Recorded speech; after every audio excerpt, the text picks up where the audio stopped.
চৈতন্য মহাপ্রভুর আবির্ভাব নিয়ে বহু মহাজন বহু কথা বলে গেছেন, তাদের নিজস্ব মতামত তারা প্রকাশ করে গেছেন। কেউ বলেছেন মহাপ্রভু আসার পেছনে যে কারণ, দেবতারও যে প্রেম দুর্লভ ছিল যা কোনোদিন কেউ পায়নি, যেমন রূপ গোস্বামীপাদ বলেছেন যে প্রেম দেবতার দুর্লভ ছিল, গোলকে গোপনে ছিল, দেবতারা বাঞ্ছা করে যে প্রেম পায়নি, সেই প্রেম দেবার জন্য চৈতন্য মহাপ্রভু আমাদের মাঝে এসেছেন। অনর্পিত চরিং চিরাত করুণাবতীর্ণ কালো সমার্পয়তন্নত উজ্জ্বল রসাংশ ভক্তি শ্রিয়াম হরিপুরাট সুন্দর দ্যুতি কদম্ব সন্দীপিত সদা হৃদয় কন্দরে স্ফুরত বসচিনন্দন। এটা গেল রূপ গোস্বামীপাদের মতামত। আবার মহাপ্রভুর খুব ছেলেবেলার বন্ধু ছিলেন, ছেলেবেলা থেকে দুজনে একই টোলে পড়াশোনা করতেন। মহাপ্রভুর খুব প্রিয় বন্ধু যার নাম ছিল স্বরূপ দামোদর। সেই স্বরূপ দামোদর মহাপ্রভুর আবির্ভাব সম্বন্ধে বলতে গিয়ে বললেন মহাপ্রভু তিনটি কারণে এসেছে। একটা হলো রাধারানীর প্রেম কেমন সেটা জানবার জন্য, আর একটা হলো মহাপ্রভু কৃষ্ণ নিজে কেমন এটা জানবার জন্য, আর 3 নম্বর হলো কৃষ্ণ ভালোবেসে ভক্ত কি জাতীয় সুখ পায় এটা জানবার জন্য। এই তিনটি বাঞ্ছা পূরণ করবার জন্য আমাদের মাঝখানে চৈতন্য মহাপ্রভু আবির্ভাব হয়েছে। এই যে রূপ গোস্বামীপাদ বললেন যে মহাপ্রভু এসেছেন গোলকের গোপনের প্রেম সকলকে দেবার জন্য, যে প্রেম গোলকে গোপনে ছিল সেই প্রেম দেবার জন্য। আর স্বরূপ দামোদর বললেন যে মহাপ্রভু এসেছিলেন কেন, 3টি কারণ। একটি হলো রাধার প্রেম কেমন সেটা জানবার জন্য, কৃষ্ণ নিজে কেমন সেটা জানবার জন্য, আর কৃষ্ণ ভালোবেসে ভক্ত কি জাতীয় সুখ পান এটা জানবার জন্য। এই দুজনের যে মতবাদ, দুজনেই হলেন মহাপ্রভুর খুব প্রিয় ভক্ত, তাই তারা ভক্তি তত্ত্ব দিয়ে মহাপ্রভুর আবির্ভাব বিচার করে তারা তাদের কথা বলে গেছে। কিন্তু যারা যুক্তিবাদী তারা কিন্তু অত ভক্তি টক্তি মানে না। কোথায় গোলক, কোথায় বৈকুণ্ঠ অত তাদের দেখার দরকার নেই। তারা চোখে যেটা দেখতে পায় সেটা দেখি তারা তাদের মতামত পোষণ করে। এই সার্বভৌম ভট্টাচার্য ইনি ছিলেন বিখ্যাত পণ্ডিত, তখনকার দিনে ভারতবর্ষের 5 জন পণ্ডিতের একজন। এবং শুধু তাই নয়, এতটাই বড় পণ্ডিত ছিলেন, আর পাণ্ডিত্য যাদের মধ্যে বেশি থাকে তারা দেখবেন প্রচন্ড পরিমাণে যুক্তিবাদী হয়। এই জন্য ইনি বড় যুক্তিবাদীও ছিলেন। চোখে যেটা দেখতেন সেটাই তিনি বিশ্বাস করতেন, চোখে না দেখে তিনি কিছু বিশ্বাস করতেন না। তা তিনি বললেন যে কোথায় গোলক কোথায় বৈকুণ্ঠ অত সব আমার জানার দরকার নেই, আমি মহাপ্রভুকে সামনাসামনি যেরকম দেখছি সেই আমার দেখার দৃষ্টিভঙ্গি দিয়ে মহাপ্রভু কেন আমাদের মাঝে এসেছেন সেটা আমি বর্ণনা করছি। আর বর্ণনা করতে গিয়ে তিনি এই শ্লোকখানি লিখে দিয়েছিলেন কি না, বৈরাগ্য বিদ্যা নিজ ভক্তি যোগম, অর্থাৎ বৈরাগ্য কি বস্তু এটা আমরা জানতাম না যদি চৈতন্য মহাপ্রভু আমাদের মাঝে না আসতেন। এই জগতে বৈরাগ্য মোট 6 প্রকারের হয়, তার মধ্যে 2 রকম বৈরাগ্য দেখবেন আমরা প্রত্যেকটা আমাদের মানুষের মধ্যে একেবারে প্রখর ভাবে রয়েছে। একটা হলো মর্কট বৈরাগ্য, আরেকটি হলো শ্মশান বৈরাগ্য। মর্কট বৈরাগ্য মর্কট মানে হলো বানর, বানরের মতো বৈরাগ্য। সেটা কিরকম দেখবেন, বানর খুব প্রভু ভক্ত হয়। আপনি যদি একটা বানর পোষেন সেই বানর আপনার সব কাজ করে দেবে, এমনকি লিস্ট করে দিলে বাজারের লিস্টটা হাতে ধরিয়ে দিলে ব্যাগ দিয়ে বাজারে পাঠিয়ে দিলে বাজার পর্যন্ত করে এনে দেবে। কিন্তু সমস্যাটা কোথায় জানেন, বানর যদি কাজ করতে করতে হঠাৎ সম্মুখে এক বানরই দেখে দেখবেন সব কাজ তার ভুল হয়ে যাবে। তেমনি আমরা মাল্লা করছি, তিলক করছি, চৈতন্য রাখছি, হরিনাম করছি, নিরামিষ খাচ্ছি, কিন্তু সম্মুখে একটা সুন্দরী রমণী দেখলে নিতাই গৌর হরি সব ভুল হয়ে যায়। এটা হলো মর্কট বৈরাগ্য। আর একটা হলো শ্মশান বৈরাগ্য। শ্মশান বৈরাগ্য মানে দেখবেন শ্মশানে মরা পোড়াতে গিয়ে এক ধরনের বৈরাগ্য আসে। যখন চিতায় মরা তুলে দেওয়া হয় তখন কি মনে হয় জানেন, ওই দাউ দাউ করে যখন চিতাটা জ্বলে তখন মনে হয় যে কিসের জীবন, হ্যাঁ সবাইকে তো একদিন এখানে আসতে হবে, এই তো জীবন। হিংসা বিবাদ লোপ হোক বিদ্বেষ, চিতাতেই সব শেষ, হায় চিতাতেই সব শেষ, এই তো জীবন। কিন্তু কতক্ষণ থাকে জানেন ওটা, ওই যতক্ষণ শ্মশানে থাকা যায়। যে শ্মশান থেকে বেরিয়ে আসবেন তখন দেখবেন আর কিছু মনে নেই, আবার ফেসবুক করছেন, হোয়াটসঅ্যাপ করছেন, ল্যাপটপ ঘাটছেন, সব ভুল হয়ে গেছে। এটাকে বলা হয় শ্মশান বৈরাগ্য। কিন্তু বৈরাগ্য কাকে বলে জানেন, বৈরাগ্য শব্দের অর্থ কি, আমার মনে হয় এর থেকে সহজভাবে বৈরাগ্যকে আর ব্যাখ্যা করা যায় না, যেটা আচার্য শ্রী শঙ্কর বলেছেন যে বিষয় অনাসক্তি। আচার্য শ্রী শঙ্কর বলে গেছেন যে বিষয় অনাসক্তি, অর্থাৎ বিষয়ের প্রতি পূর্ণরূপে যাদের আসক্তি ত্যাগ হয়ে গেছে তাকে বলা হয় বৈরাগ্য। বিষয় কাকে বলা হয়? টাকা পয়সা, গাড়ি বাড়ি, ব্যাংক ব্যালেন্স, বলে এগুলো বিষয়ের একটা পার্ট, কিন্তু এগুলো মানেই বিষয় নয়। তাহলে বিষয় কাকে বলা হয়? যার প্রতি ইন্দ্রিয় আকৃষ্ট হয় তাই হলো বিষয়। তাহলে আমাদের পঞ্চ ইন্দ্রিয় চক্ষু, কর্ণ, নাসিকা, জিহ্বা, ত্বক, আবার এই ইন্দ্রিয়গণের যে পরিচালক তার নাম হলো মন। এই মনও কিন্তু একটা ইন্দ্রিয়, ইন্দ্রিয়ের রাজা বলা হয় মন। তাহলে এই যে দেখবেন চক্ষু সৌন্দর্যের প্রতি আকৃষ্ট, কর্ণ শব্দের প্রতি আকৃষ্ট, নাসিকা গন্ধের প্রতি আকৃষ্ট, জিহ্বা স্বাদের প্রতি আকৃষ্ট, ত্বক স্পর্শের প্রতি আকৃষ্ট, আর মন চিন্তার প্রতি আকৃষ্ট। বসে আছেন কীর্তন আসরে, কীর্তন শুনতে এসেছেন, তবু দেখবেন মন কিছু না কিছু একটা চিন্তা করেই যাচ্ছে, তাই তো? বাড়িতে স্বামী খেলো কিনা, বা ছেলেটা খেলো কিনা, নাতিটা খেলো কিনা, হ্যাঁ, এই চিন্তা। কীর্তন আসরে বসে মন কখনো চিন্তা ছাড়া থাকতে পারে না। তাহলে ইন্দ্রিয় যার প্রতি আকৃষ্ট হয় তাকেই বলা হয় বিষয়। তাহলে চোখ সৌন্দর্যের প্রতি আকৃষ্ট, নিজেকে গুটিয়ে নেবে। কর্ণ শব্দের প্রতি আকৃষ্ট, নিজেকে গুটিয়ে নেবে। নাসিকা গন্ধের প্রতি আকৃষ্ট, নিজেকে গুটিয়ে নেবে। জিহ্বা স্বাদের প্রতি আকৃষ্ট, নিজেকে গুটিয়ে নেবে। ত্বক স্পর্শের প্রতি আকৃষ্ট, নিজেকে গুটিয়ে নেবে। মন চিন্তার প্রতি আকৃষ্ট, নিজেকে গুটিয়ে নেবে। এই যে গুটিয়ে নেওয়াটা, এই সব বিষয় থেকে যদি কেউ নিজেদেরকে পূর্ণরূপে গুটিয়ে নিতে পারে, তাহলে দেখবেন জগতের কোনো দুঃখ তাকে আর দুঃখ দিতে পারছে না। রবীন্দ্রনাথ কি দুঃখ পাননি জীবনে? তার জীবিত অবস্থায় তার স্ত্রী বিয়োগ হয়ে গেছে, একের পর এক কন্যা বিয়োগ হয়ে গেছে, পুত্র বিয়োগ হয়ে গেছে। শোনা যায় জগতে যত প্রকারের শোক আছে, সবচাইতে কঠিন শোক হলো পুত্র শোক। সেই পুত্র শোক পর্যন্ত রবীন্দ্রনাথ পেয়েছেন। তাই বলে কি তিনি গান লেখা ভুলে গেছেন, কবিতা লিখতে ভুলে গেছেন? ভুলেননি। কেন না, তার ভেতরে ছিল তীব্র বৈরাগ্য। এই জন্য পুত্র শোক তাকে শোক দিতে পারেনি, দুঃখ দিতে পারেনি। কন্যা শোক, সন্তান শোক তাকে দুঃখ দিতে পারেনি। কারণ এই বিষয়ের থেকে নিজেকে পূর্ণরূপে তিনি গুটিয়ে নিয়েছিলেন। এই গুটিয়ে নেওয়াটার নামই হলো বৈরাগ্য। সেই বৈরাগ্য কি বস্তু? যদি চৈতন্য মহাপ্রভু আমাদের মাঝে না আসতেন, আমরা কলির জীব সেটা আমরা জানতাম না। কি কঠিন বৈরাগ্য ভাবুন। একটা মাত্র বহির্বাসন, সেটা পরে স্নান, সেটাই অঙ্গে শুকিয়ে, সেটাই পরিধান।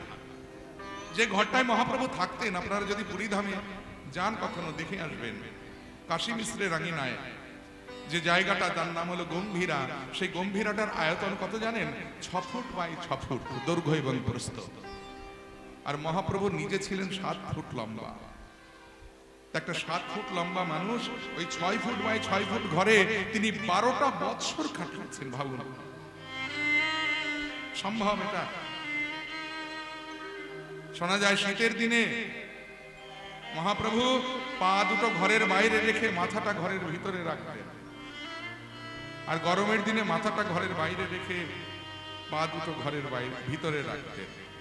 মেঝেতে একটা বিছানা পর্যন্ত নয়, ওই কনকনে ঠান্ডার মধ্যে একটা মাদুর পর্যন্ত নয়, খালি মেঝেতে তিনি শয়ন করতেন। হরি বল। কঠিন বৈরাগ্য, তীব্র বৈরাগ্য। সেই বৈরাগ্য কি বস্তু? এটা যদি চৈতন্য মহাপ্রভু আমাদের মাঝে না আসতেন, আমরা কলির জীব তা জানতাম না। তাই বৈরাগ্য বিদ্যা নিজ ভক্তি যোগ, সেই বৈরাগ্য রূপী বিদ্যা। শুধু তাই নয়, তার সঙ্গে আবার নিজ ভক্তি যোগ, মানে ভক্তি মিশ্রিত বৈরাগ্য। শুষ্ক বৈরাগ্যের কোনো মূল্য নেই। ওই দিনরাত শুধু রামদেবের মতো ফসফস করে গেলাম না, ওটারও দরকার আছে। কিন্তু বৈরাগ্যের সঙ্গে যদি ভক্তি মিশ্রিত না থাকে, তাহলে সেই বৈরাগ্যের কোনো মূল্য না। ভক্তিটা প্রয়োজন। ভক্তি মানে ওই যে মালা নিলাম, তিলক করলাম, চৈতন্য রাখলাম, নিরামিষ খেলাম, করতাল নিয়ে বৃন্দাবনে চলে গেলাম, দিনরাত ভজন আরতি গাইলাম আর প্রসাদ খেলাম, এটা ভক্তির একটা পার্ট। কিন্তু এটা মানেই ভক্তি নয়। ভক্তি থাকে অন্তরে, আর তার বহিঃপ্রকাশ হয় নয়ন দিয়ে। তাহলে মালা তিলক চৈতন্য এটা ভক্তি রক্ষা করবার জন্য বেড়া দেওয়া। যেমন জমিতে ফসল লাগালে ফসল পশু পাখির হাত থেকে রক্ষা করবার জন্য বেড়া দিয়ে রাখতে হয়, যাতে পশু পাখি ওই ফসল নষ্ট করে না ফেলে, তেমনি আমাদের দেহের মধ্যে কাম ক্রোধ লোভ মোহ মদ মাৎসর্য, এই যে ষড়ঋতু, এই ষড়ঋতু দিন রাত আমাদের ভ্রষ্ট করছে, আমাদেরকে পথভ্রষ্ট করে আমাদেরকে বিপথে চালনা করছে, যাতে ওই ভক্তি বস্তুটা, ওই কাম ক্রোধ লোভ মোহ মদ মাৎসর্য, এই ভয়ঙ্কর ভয়ঙ্কর জন্তু বা পশু পাখিদের হাত থেকে রক্ষা করা যায়, তার জন্য মালা তিলক চৈতন্য দিয়ে বেড়া দিয়ে রাখতে হয়।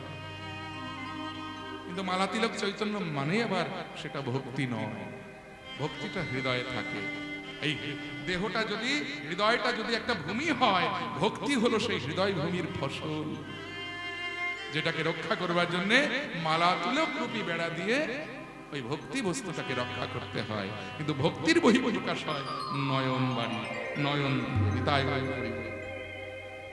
তাই বৈরাগ্য বিদ্যা নিজ ভক্তি যোগান, সেই ভক্তি মিশ্রিত যে বৈরাগ্য রূপী বিদ্যা, শিক্ষার্থ মেঘ পুরুষ পুরাণ, শিক্ষা দেবার জন্য পুরুষ পুরাণ, অর্থাৎ পুরাণে বর্ণিত যে পুরুষ, এখানে পুরুষ মানে কিন্তু বেটা ছেলে নয়, এখানে পুরুষ শব্দের অর্থ হলো পুরুষু ইতি, অর্থাৎ পুরুষ মানে যিনি প্রত্যেকটা জীবের হৃদয় পুরীতে বসবাস করেন তাকে বলা হয় পুরুষ।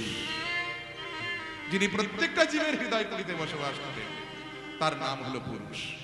তাহলে পুরাণে পরিণত যে পুরুষ, সেই পুরুষ তিনি হলেন বৈরাগ্য রূপী বিদ্যা, ভক্তি মিশ্রিত বৈরাগ্য রূপী বিদ্যা শিক্ষা দেওয়ার জন্য শ্রীকৃষ্ণ চৈতন্য শরীরধারী, মানে শ্রীকৃষ্ণ চৈতন্য শরীর ধারণ করে তিনি আমাদের মাঝে অবতীর্ণ হলেন। কৃপাম বুধির যস্তমহং প্রপদ্যে, অর্থাৎ তার কৃপা হতে কৃপা বিন্দু আমাদের প্রত্যেকটা জীবকে দান করবার জন্য তিনি এসেছেন। তাই গৌর হরি বল, হরি বল, হরি বল। সেই মহাপ্রভু রাতুল রাঙাচরণে প্রণাম জানিয়ে আমরা আস্বাদন করছি আমাদের বর্তমান পরিবেশিত বিষয়বস্তু শ্রী শ্রী গৌর গোবিন্দের রূপের কথা। তাহলে প্রথমে আমরা একটু গৌরাঙ্গ রূপের কথা আস্বাদন করে নেব। আর গৌরাঙ্গ রূপ আস্বাদন করতে গিয়ে পদাবলীর যে প্রথম লাইনটা আমরা আস্বাদন করলাম, সেখানে কি লেখা ছিল না, মধুকর রঞ্জিত মালতী মণ্ডিত জিত ঘন কুঞ্চিত কেশব। সংস্কৃত শব্দ যায়নি তাই এই যে গোটা লাইনটাই কিন্তু একটা বিশেষণ, খুব মজার ব্যাপার। দেখুন, কীর্তন খুব সস্তা জিনিস নয়, সাধারণ জিনিসও নয়। কীর্তন কতটা সাহিত্য প্রাধান্য গান, সাহিত্য সমৃদ্ধ গান, এই পদাবলীটা আস্বাদন করলে আমরা বুঝতে পারব যে মাঠে ঘাটের জিনিস কীর্তন নয়। কীর্তন একেবারে সাহিত্য সমৃদ্ধ রসামৃত পদাবলী। হ্যাঁ, তার প্রমাণ এই পদাবলীতে দিয়ে গেছে। দেখুন কি সুন্দর কথা, যে মধুকর রঞ্জিত মালতী মণ্ডিত জিত ঘন কুঞ্চিত কেশব। এই গোটা লাইনটাই হলো একটা বিশেষণ। বিশেষণ তাহলে কার বিশেষণ? বিশেষ্যর বিশেষণ। বিশেষটাকে, বিশেষ্য হলো গৌর, গৌরাঙ্গ হলো বিশেষ্য। তার রূপের বর্ণনা দেওয়া হচ্ছে। এই গোটা লাইন, একটা লাইনই হলো একটা পদ। যখন একটা বাক্য তৈরি হয় সেখানে পদ থাকে, ক্রিয়া থাকে, কর্ম থাকে, বিভিন্ন প্রকারের পদ সেখানে ব্যবহার হয়। ক্রিয়াপদ, তারপরে বিশেষ্য পদ, বিশেষণ পদ এবং কর্মপদ, বিভিন্ন পদ সম্মিলিত একটা বাক্য তৈরি হয়। ধরুন আমি ভাত খাবো, তাহলে আমিটা হলো বিশেষ্য, ভাতটা হলো কর্ম, আর খাওয়াটা হলো ক্রিয়া। এই তিনটি পদ একত্রিত হয়ে একটা বাক্য তৈরি হয়েছে কি না, আমি ভাত খাবো। কিন্তু এখানে এই যে মধুকর রঞ্জিত মালতী মণ্ডিত জিত ঘন কুঞ্চিত কেশব, এই গোটা লাইনটাই হলো একটা পদ। সেটা কি পদ না, বিশেষ্য পদ। কার বিশেষ্য? গৌরাঙ্গের বিশেষ্য। গৌরাঙ্গ তার রূপের বর্ণনা হচ্ছে কেমন, এই লাইনটার যদি ব্যাখ্যা শুনতে হয় পেছন দিক থেকে শুনতে হবে। যেমন উর্দু আমরা পেছন দিক থেকে পড়ি না, তেমনি এই লাইনটার ব্যাখ্যা শুনতে গেলে এই পদাবলীটা এমনই একটা পদাবলী, পেছন দিক থেকে ব্যাখ্যা শুরু হয়েছে। বলছে গৌরাঙ্গের কেশ রাশির বর্ণনা হচ্ছে। কিরকম কেশ? কেশ মানে হলো চুল। গৌরাঙ্গের কেশটা কেমন না কুঞ্চিত কেশ। একেবারে শেষ লাইনে পদের শেষে লেখা আছে কুঞ্চিত কেশম। কেমন কেশ না কুঞ্চিত কেশম, মানে কোকড়ানো চুল। তাহলে কেমন কোকড়ানো? জিত ঘন কুঞ্চিত কেশম। জিত ঘন মানে, জিত মানে জয় করে, ঘন মানে মেঘ, মানে মেঘের রংকেও যেন জয় করেছে গৌরাঙ্গের ওই সুন্দর কুঞ্চিত কেশরাশ। কিন্তু তাতে আবার কি না ওই যে মালতী মণ্ডিত, ওই যে জিত ঘন কুঞ্চিত কেশম, সেই কেশটাকে সাজিয়েছে কি দিয়ে না মালতী মণ্ডিত। মালতী ফুলের মালা দিয়ে কেশটাকে সুন্দর করে সাজানো আছে। তার পেছনে আবার কি ওই মালতী ফুলের মালা চারিপাশে আবার কি হয়েছে না মধুকর রঞ্জিত। মধুকর মানে ভ্রমর, তারা গুনগুন গুনগুন গুনগুন করে গান করছে। তাই বললেন মধুকর রঞ্জিত মালতী মণ্ডিত। এই দেখুন জিত ঘন কুঞ্চিত কেশর, অর্থাৎ গৌরাঙ্গের যে চুল, সেই চুল হলো কুঞ্চিত মানে কোকড়ানো চুল। কেমন কোকড়ানো চুল না মেঘের মতো কালো কোকড়ানো চুল, তার চারিপাশে আবার একটা মালতীর মালা দিয়ে বেড়ে দেওয়া আছে, আর সেই মালতী মালার চারিপাশে ভ্রমর মধুর লোভে গুনগুন গুনগুন গুনগুন করছে। এই হলো গোটা লাইনটার একটা অর্থ। হরি বল। তাহলে এই অর্থ যদি বুঝিয়ে নেওয়া দেওয়া যায়, তাহলে শুধু যদি আমি গেয়ে যাই মালতী মধুকর রঞ্জিত মালতী মণ্ডিত জিত ঘন কুঞ্চিত কেশর, আপনারা বলবেন কি কীর্তন হলো রে বাবা, কিছুই বুঝলাম না। কি সুন্দর এই লাইনটার ব্যাখ্যা দেখুন। এর পরের লাইনে এত সুন্দর কথা পদকর্তা বলেছেন। কি বলেছেন? তিলক নিন্দিত মনু শশধর রূপ তিলক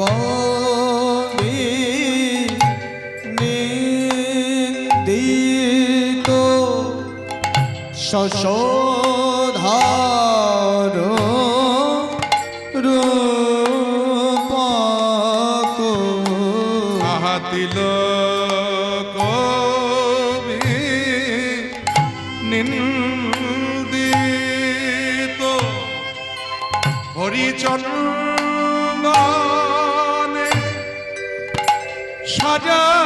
সাজায়েছে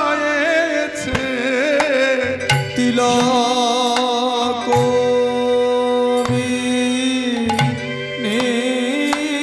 নিন্দিত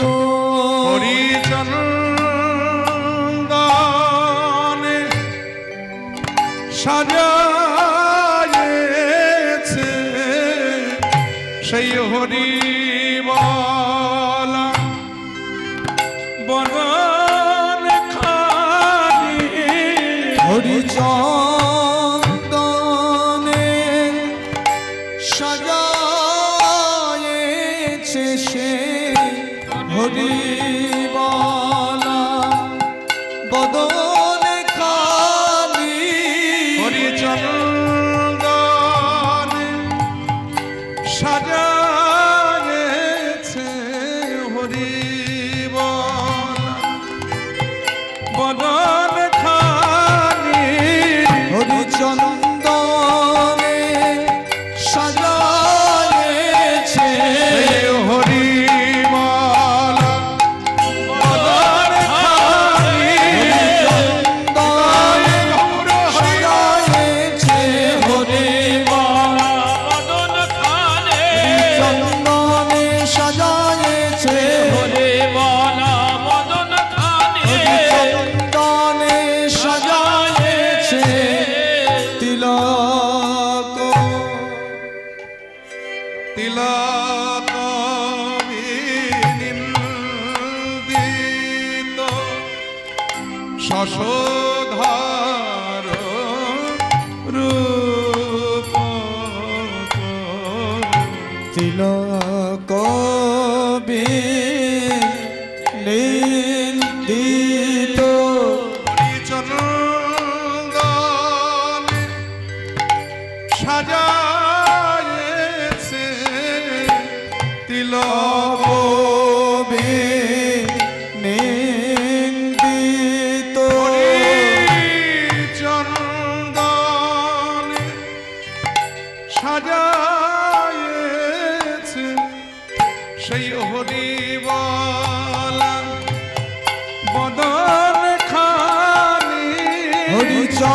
হরিচন্দনে সাজায়েছে সেই হরি বদন খানি হরিচন্দনে সাজায়েছে বদন খানি হরিচন্দনে সাজায়েছে হরিচন্দনে সাজায়েছে চন্দনে সাজায়েছে চন্দনে সাজায়েছে হরিচন্দনে সাজায়েছে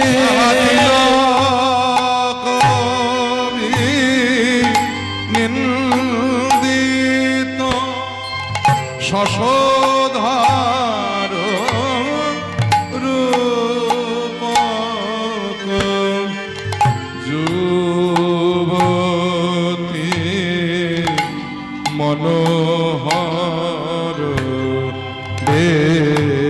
বেশম মনোহর বেশম শুধু নারী ভুলবে সে কি কথা শুধু নারী ভুলবে সে কি কথা বলেছে যুবতী ভুল বেনা যুবতী ভুলবে না কেন ওই দেখো কত পুরুষ কেঁদে আকুল বলো যুবতী ভুলবে না কেন? দেখো কত পুরুষ কেঁদে আকুল যুবতী ভুল বেনা কেন দেখো দেখো কত ও পুরুষ কেঁদে আকুল আমার গোরারূপে নয়ন দিয়ে আহা কত পুরুষ কেঁদে আকুল আমার গোরারূপে নয়ন দিয়ে দেখো কত পুরুষ কেঁদে আকুল আমার গোরারূপে নয়ন আহা কত পুরুষ কেঁদে আকুল আমার গোরারূপে নয়ন দিয়ে আহা কত পুরুষ কেঁদে আকুল আমার গোরারূপে নয়ন দিয়ে আহা কত পুরুষ কেঁদে আকুল আমার গোরারূপে নয়ন দিয়ে আহা কত পুরুষ কেঁদে আকুল আমার গোরারূপে নয়ন দিয়ে আহা কত পুরুষ কেঁদে আকুল আহা কত পুরুষ কেঁদে আকুল আহা কত পুরুষ কেঁদে আকুল যুবতী ভুলি বেনা কেন যুবতী মনোহর বেশম মনোহর বেশ আবার দেখুন কি সুন্দর ব্যাখ্যা। আবার একটা বিশেষণ কি না, ওই যে মধুকর রঞ্জিত মালতী মণ্ডিত জিত ঘন কুঞ্চিত কেশম, আগে তো এর কথাটা শুনে নিলাম। গৌরাঙ্গের চুলটা কেমন কোকড়ানো, সেটা মেঘের মতো কালো, তাতে আবার একটা মালতীর ফুলের ঝুঁটি বাঁধা, সেই মালতী ফুলের চারিপাশে ভ্রমর গুনগুন গুনগুন করছে। শুধু তাই নয়, তারপরে আবার কি দেখলাম না, তিলক বিনিন্দিত শশধর রূপক যুবতী মনোহর বেশ, বলে যুবতী ভুলে গেল ওই রূপ দর্শন করে। কোন রূপ নয় যে শশধর রূপক, শুধু যুবতী নয়, সেই রূপ দেখে গগনের চাঁদ পর্যন্ত লজ্জা পেয়ে গেল। কোন রূপ না, তিলক বিনিন্দিত, অর্থাৎ গৌরাঙ্গের ললাট আকাশে যে তিলকের দাগ কাটা আছে, যে তিলকের দাগ দ্বারা গৌরাঙ্গের মুখচন্দ্রকে অলঙ্কৃত করা হয়েছে। আহা, গগনের চাঁদ ভাবছে আমি তো সুন্দর, কিন্তু আমার থেকেও গৌরাঙ্গ বেশি সুন্দর কেন? না, মহাজন বললে কেন সুন্দর হবে না, কারণ গগনের চাঁদ সুন্দর বটে, তবে চাঁদের যে কালো কালো রংগুলো, যে কালো কালো দাগগুলো চাঁদে রয়েছে, সেই কালো দাগের দ্বারাই চাঁদ হয়েছে কলঙ্কিত। কিন্তু গৌরাঙ্গের ললাট আকাশে, গৌরাঙ্গের ললাট মুখচন্দ্রে ওই যে দুটো তিলকের দাগ, ওই তিলকের দ্বারা দাগ দ্বারা গৌরাঙ্গের মুখচন্দ্র হয়েছে অলঙ্কৃত। তাহলে দেখুন, বিচার করে আপনারাই দেখুন, আপনারা কলঙ্কিত চাঁদ দেখবেন না অলঙ্কৃত চাঁদ দেখবেন? হরে কৃষ্ণ। কলঙ্কিত চাঁদকে আপনারা সুন্দর বলবেন না অলঙ্কৃত চাঁদকে সুন্দর বলবেন? বলুন। গগনের চাঁদে কলঙ্ক আছে, কিন্তু গৌর চাঁদে কলঙ্ক নাই, বরং গৌর চাঁদ হয়েছে তিলকের দাগ দ্বারা অলঙ্কৃত। তাহলে কলঙ্কিত চাঁদের থেকে অলঙ্কিত চাঁদের শোভা বেশি হবে নাকি কলঙ্কিত চাঁদের শোভা বেশি হবে? আর সেই রূপে নয়ন দিয়ে যুবতী ভুলবে না কেন? যুবতী তো ভুলে গেলই, কিন্তু যুবতী ভুলবেই বা না কেন? কারণ জগতে কত পুরুষ তারা কেঁদে আকুল। ওই গৌর রূপে নয়ন দিয়ে জগতে কত পুরুষ কেঁদে আকুল হয়ে গেছে। কারণ যারা একবার গৌর রূপে নয়ন দেয়, তারা গৌর চরণে আত্মনিবেদন করে জন্মের মতো গৌর চরণে বিকিয়ে যায়, তারা আর তাদের বাহ্য স্মৃতি জ্ঞান থাকে না। হরি বল।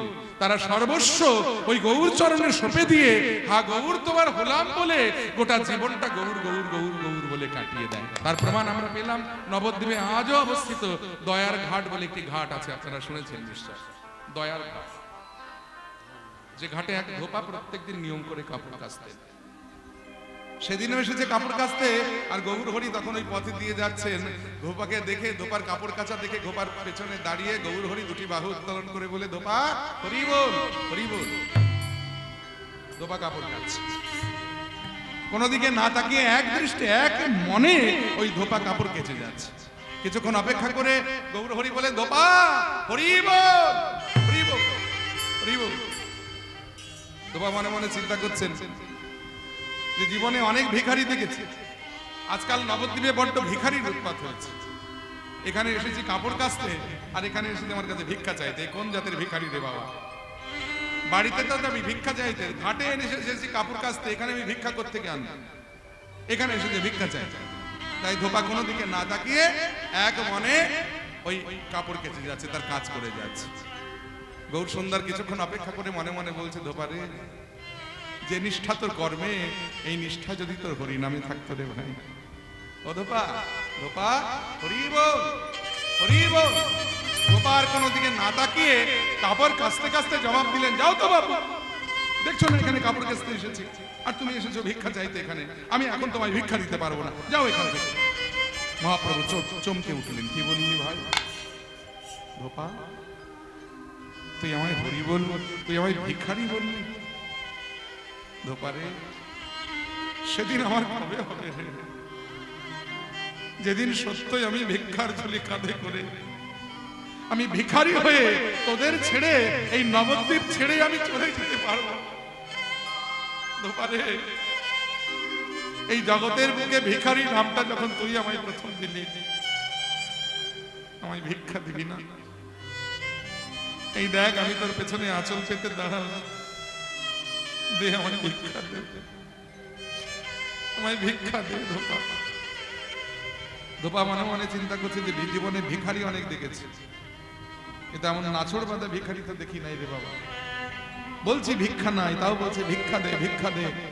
আচ্ছা তুমি কেমন ভিখারি একবার তোমায় দেখি তো। এই বলে ধোপা যেই গৌরাঙ্গ রূপলাবণ্য নয়ন দিয়েছে, ধোপা রাখি পাখি দুটো রূপের ছটায় এমন আটকে গেছে যে আর তার কাছে ফিরে আসছে না। এক দৃষ্টে চেয়ে আছে গৌর বদন পান।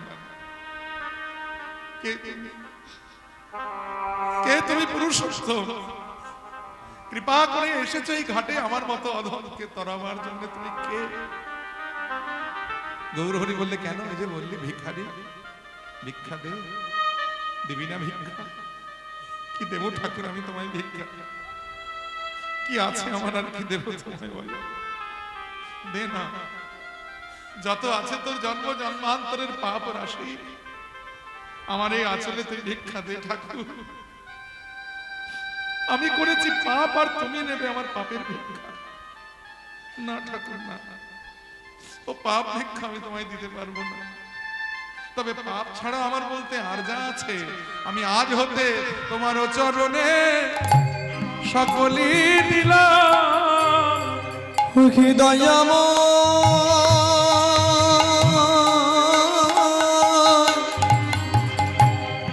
আমিও চরণে সকলে দিলাম।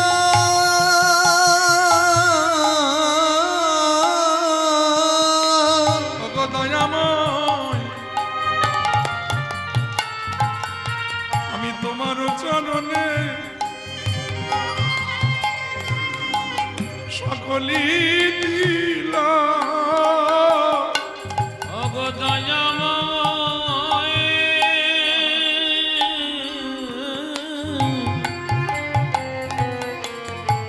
তোমার চরণে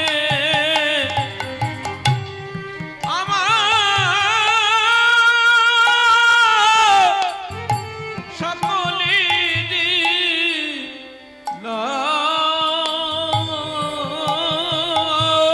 তুমি আমায় অনুগত করে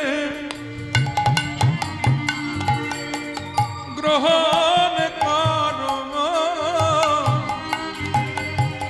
আমি তোমার চরণে সকলই অনুগত বলে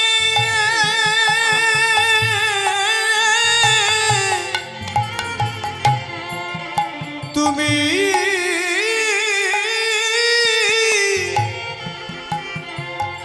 তুমি গ্রহণ করো।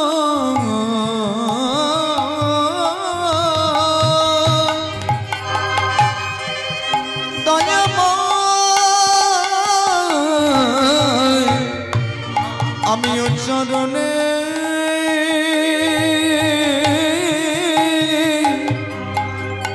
সকলে দিলাম। অনুগত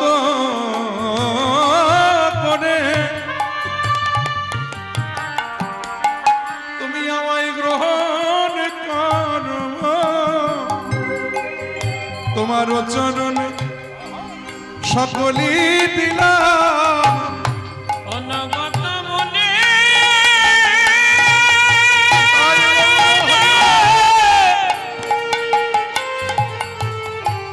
ওগো দয়াময়,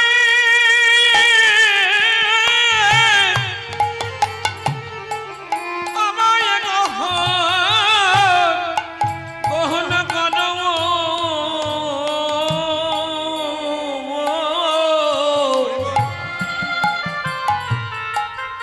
তোমার চরণে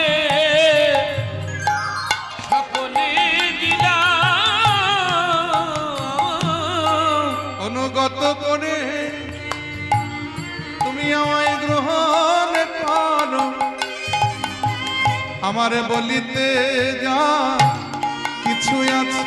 অনুগত বলে গ্রহণ করো, আমার বলিতে যা কিছু আছে। অনুগত বলে গ্রহণ করো, আমার আমার বলিতে যা কিছু আছে অনুগত বলে গ্রহণ করো আমার বলিতে যা কিছু অনুগত বলে গ্রহণ করো বলিতে যা কিছু আছে অনুগত বলে গ্রহণ করো বলিতে যা কিছু আছে আমি ও চরণে সকলে দিলাম। আছাড় খেয়ে পড়লেন ওই ধোপা মহাপ্রভুর রাতুল রাঙা চরণে। চরণ দুটো আশ্রয় করলেন, গৌর নাম আশ্রয় করলেন। ওই ঘাটে বসে বসে গোটা জীবনটা ওই ধোপা তিনি গৌর গৌর গৌর গৌর বলে কাটিয়ে দিয়েছিলেন। আর কোনোদিন তার মায়ার ঘরে ফেরা হলো না। এই জন্যে ওই ঘাটে ওই ধোপাকে মহাপ্রভু দয়া করেছিলেন বলে সেই থেকে ঘাটটির নাম হয়েছে দয়ার ঘাট। এই দেখুন, গৌর রূপে যারা নয়ন দেয় তাদের দশাটা এইরকমই হয়। তাই যুবতী ভুলবে শুধু সে কি কথা, জগতে কত পুরুষ কেঁদে আকুল হয়েছে আমার গৌর রূপে নয়ন দিয়ে। আহা, তাই সজনী কলয় কলয় গৌরব তার সজনী কলয় গৌরব তার সজনী কলয় গৌরগান জানে কলয় গৌরবদান কলয় গৌরব তার সজনী রে সজনী রে ও রে আমার প্রাণ সজনী সজনী কলয় গৌরবদার সজনী কলয় গৌরগান জানে কলয় গৌরবদান কলয় গৌরবদার নিন্দিত হাটক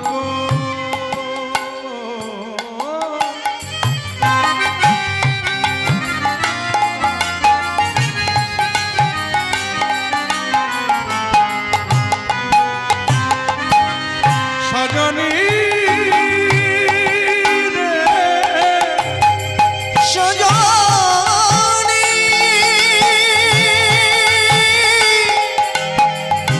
সজনী রে সজনী সজনী রে কোনে আমার প্রাণ সজনী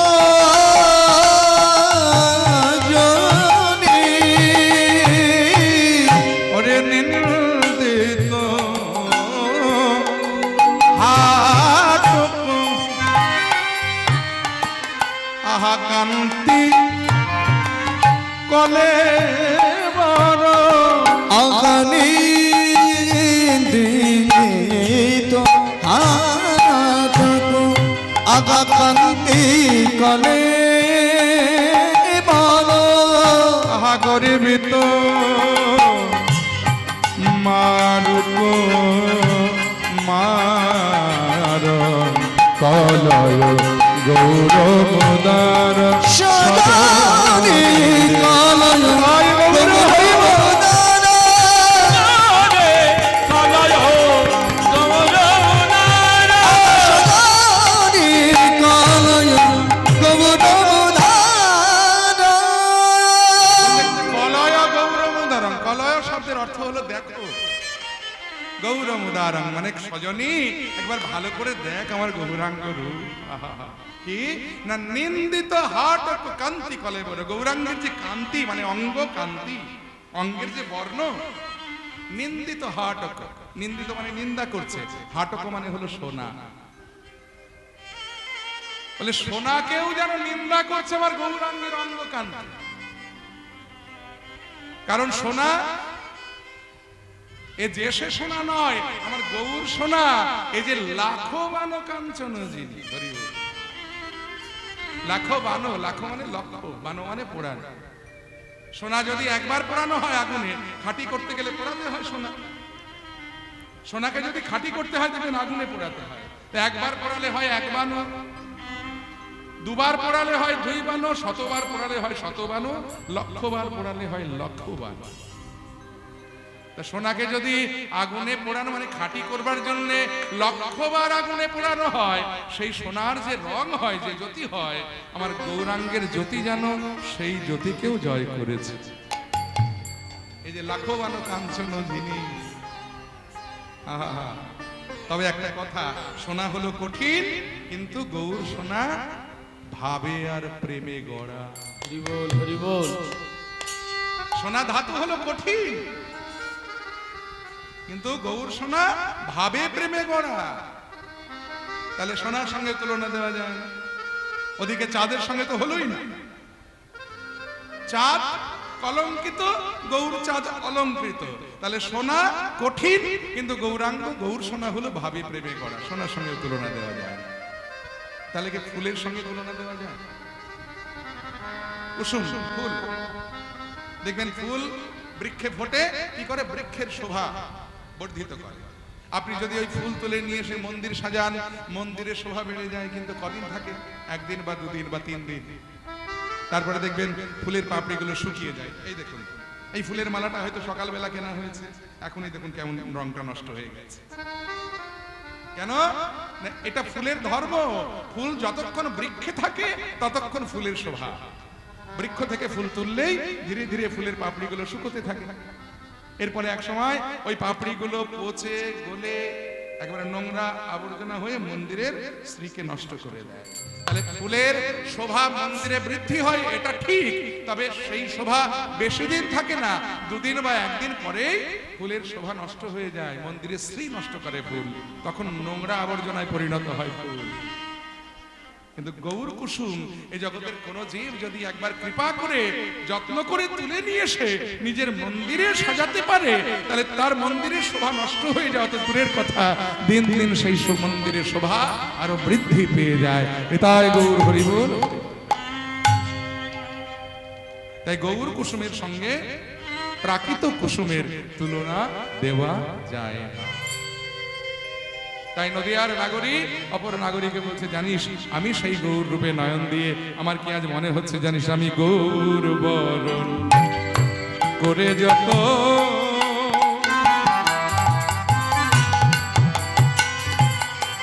আমি রাখব হিয়ার মাঝে, আবার গৌর বরণ করব ভূষণ যেখানে যা সাজে। আমি গৌর বন করব ধান, রাখিব হিয়ার মাঝে, গৌর বরণ করব ভূষণ যেখানে যা সাজে।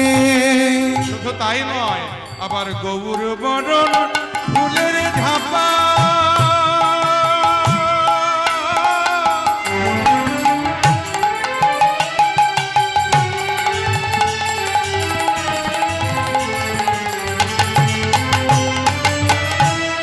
আমি লটন বাঁধব চুলে,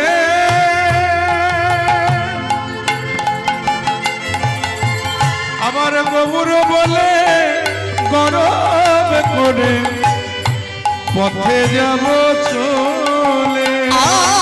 আমি গৌর বলে গরব করে পথে যাব চলে। আমি গৌর বলে বেড়াইব, আমি গৌর বলে বেড়াইব, নদিয়ার পথে পথে গৌর বলে বেড়াইব। ওই নদী পথে পথে গৌর বলে বেড়াইব, নদিয়ার পথে পথে বলি হা গৌর প্রাণ গৌর বলে বুঝি নদী আর পথে পথে হে হাগুর প্রাণ গৌর বলে ওই নদী আর পথে পথে হাগুর প্রাণ গৌর বলে নদী আর পথে পথে প্রাণ গৌর বলে নদী আর পথে পথে হাগুর প্রাণ গৌর বলে আমি গৌর বলে বেড়াইব আবার গৌর বরণ গোরচনা আমি গৌর লিখব গায় আবার গৌর বলে জীবন যৌবন আমি সপে দেব পায়। আহা গৌর বলে জীবন যৌবন সপে দেব পায়। আমার কুলের মূল পাড়িয়া আমি ভাসাবো গঙ্গার জলে আবার লাজের মুখে আগুন দিয়া বেড়াবো গৌর বলে আহা লাজের মুখে আগুন দিয়া বেড়াবো গৌর বলে। তোরা বলছো কি সই ওই গোরা রূপে আমার সকলই গেল ভেস তখন লোচন বলে কুতূহলে আমি দেখব বসে বসে তখন লোচন বলে কৌতূহলে দেখিব বসে বসে দেখব কে বা গেল আর কে বা আছে দেখিব কে বা গেল কে বা আছে আমার কে বা গেল আর কে বা আছে আমার কেবা গেল যার কেবা আছে আমি শুধু গৌর ভালো বেসেছি বলে কে বা গেল আর কে বা আছে শুধু গৌর ভালো বেশিছি বলে কে বা গেল কে বা আছে শুধু গৌর ভালো বেসেছি বলে দেখব কারা আমায় ভালোবাসে শুধু গৌর ভালো বেশিছি আমি বলে দেখব কারা আমায় ভালোবাসে আগা গৌর ভালো বেশিছি বলে আমার ভালোবাস আমি গৌর ভালো বেশিছি বলে আমি গৌর ভালো বেশিছি বলে আমার ভালোবাসি আমি গৌর ভালো বেশিছি বলে কিবা গেল আর কিবা আছে তাই ওই গৌর রূপে নয়ন দিয়ে আজকে আমার এই অবস্থা গৌর রূপে যারা নয়ন দেয় তাদের দশা এমনই হয় শুধু আমি নই তোরাও যদি আমার মতো করে গৌর রূপে নয়ন দিস যখন তোরাও দেখিবি তখনই ভুলিবি আমার মতন হবি বাউলিনী হইয়া কাঁদিয়া বেড়াবি যাচিয়া যৌবন দিন এই জগতে যারাই গৌর রূপ দর্শন করে তাদের দশাটা এরকম হয় তাই মধু মধু রশ্মিত লোভিত লোভিত মধু মধু রশ্মিত লোভিত তনুবিত বিকথিত গদ গদ ভাষণ বিকথিত গদ গদ ভাষা বিকথিত গদ গদ ভাষণ বিকথিত গদ গদ ভাষা আবার নিজ নবরাগ বিমোহিত মানস নবরাগ বিমোহিত মানস অনুপম ভাব বিলাস আগা অনুপম ভাব বিলাস ভাবের বালায় যাই রে আমির বালাই যাই রে বলে ভাবে নিধি শ্রী গৌরাঙ্গের বালায় যাই রে আমার ভাবে নিধি শ্রী গৌরাঙ্গের বালাই যাই রে। আমার ভাবে নিধি শ্রী গৌরাঙ্গ এই যে কোটি সমুদ্র গম্ভীর ভাব গৌরাঙ্গের কোটি সমুদ্র গম্ভীর ভাব ভাবে নিধি গৌরাঙ্গের কোটি সমুদ্র গম্ভীর ভাব আবির বালাই যাই রে। তাই অনুপম ভাব বিলাস আগা অনুপম ভাব বিলাস পরমা কিঞ্চনে কিঞ্চন নরগণ পরমা কিঞ্চন কিঞ্চন নরগণ করুণা বিতরণ শীল আগা করুণা বিতরণ শীল করুণা বিলাইলে করুণা বিলাইলে আমার করুণার সাগরে সেজে করুণা বিলাইলে আমার করুণার সাগরে সে যে করুণা বিলাইলে তাই করুণা বিলাইলে শীল করুণা বিতরণ শীল এবার ক্ষোভিত দুর্মতি রাধা মোহন ক্ষোভিত দুর্মতি রাধা মোহন ক্ষোভিত দুর্মতি রাধা মোহন ক্ষোভিত দুর্মতি রাধা মোহন একা বাকি রইলা একা বাকি রইলা আমি একা বাকি রইলা কি রইল বলি হেন দয়াল অবতার একা বাকি হেন দয়াল অবতারে একা বাকি রইলা আমার ভাগ্যে হলো না আমার ভাগ্যে হলো না বলি আমার ভাগ্যে হলো না আমার ভাগ্যে হলো না ওই করুণার বাতাস পেলাম না আমার ভাগ্যে হলো না বাতাস পেলাম না আমার ভাগ্যে হলো না আমি করুণার বাতাস পেলাম না আমি যেমন এলাম তেমন গেলাম করুণার বাতাস পেলাম না যেমন এলাম তেমন গেলাম করুণার বাতাস পেলাম না